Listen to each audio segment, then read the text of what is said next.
Okay, Raja, I'm going to pull one for you, and then I have to. Are you trying to balance a lot? You're trying to juggle some things, figure it out, maybe not sure where to go, what to do. You want to balance your creative with your everyday life, with your work. You're trying to find a balance where you can do the good stuff and allow space for yourself and your creative endeavors, your poems, your writing, all of that good stuff. And um, just remember, if you start seeing Natty for you, if you start seeing 1818 everywhere, the only thing that I ask you to do when you start seeing it, just get present. Like full body scan, check in. How am I feeling? What am I thinking? Were conversations going on around me? What was being said? What was I thinking? What am I seeing in my outer area? Get extremely present because almost every time when if you notice it and it will pop up and you'll start seeing it everywhere and it's going to drive you nuts, but it's guiding you and it's telling you, it's teaching you how to be present, it's teaching you how to check in, and it's allowing you the space to see, oh, that flash of an idea, that thought, somebody else talking about something. It's going to be that little flash that's going to inspire you for something. And if you are brave enough to follow it and listen to it, you might be very, very surprised at where it's going to lead you.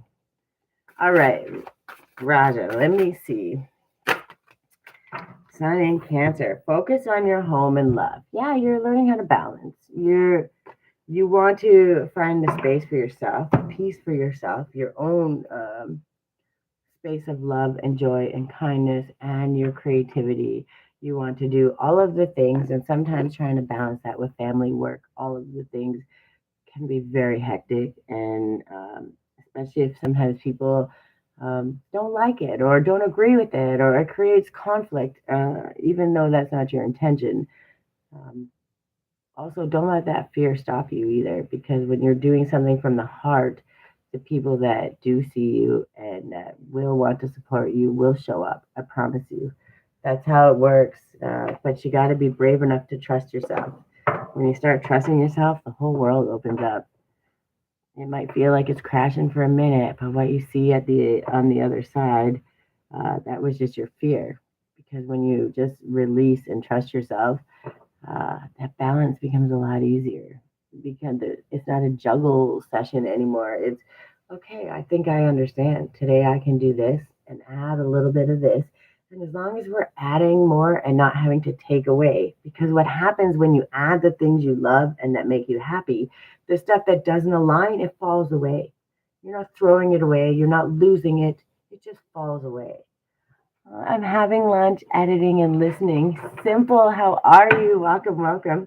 I was doing fire signs, but as I came in, I had a couple friends stop in, and they asked me to just pull a little couple cards, do a general read for them, and of course, I like to do that. 2323, Raja. This is your angel number, and it's endless cycles. Um, and life is endless cycles. So I don't want you to be fearful of that. I want you to understand what that means. Okay. Every time you learn a little more and you raise up, right? You get out of one cycle, you go into the next level. Think of it like a video game. It's the best way I can explain it. When you go, you pass the big boss, you go to the next level and you have to go through the whole thing again. That is life. And when we look at it from an aspect like that, it becomes a lot easier to understand. Um, Charisma, communication, society, movement, journey, repetitive patterns, transformation. You may find yourself repeatedly resisting certain truths, leading to feelings of exhaustion and limitation.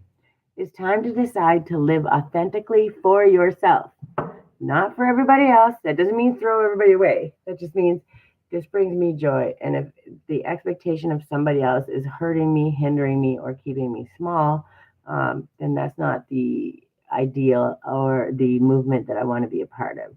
You need to always think from your inner child, from your center, from your best self, uh, and really follow your passion. Because if you don't, you're going to miss out on so much trying to make other people happy. This world is hard enough. Like, if you're going to do anything in this world, start with making yourself happy. It's going to show in every single thing you do, I promise. All right, it's time to decide to live authentically for yourself, embracing your passion. By making this change, the world around you will begin to follow suit, breaking the cycle and fostering transformation. When you show up for yourself, those cycles, okay, there's always going to be new cycles, but you're breaking those cycles that hold you back. It's like breaking those chains and saying, I deserve better. I trusted me. And this brings me happy. It's not hurting anybody. So what is the big deal? Why can't I make myself happy? Right. And when you start with that, you fill your own cup. So it just spills over.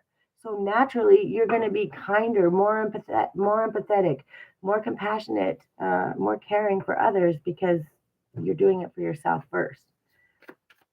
I'm not trying to change the world and tell everyone what to do. What I'm trying to do is show you when you figure out what drives you, what makes you happy, and what brings you joy, it lights you up so much that the whole world can't help but want to follow along because they see your absolute joy.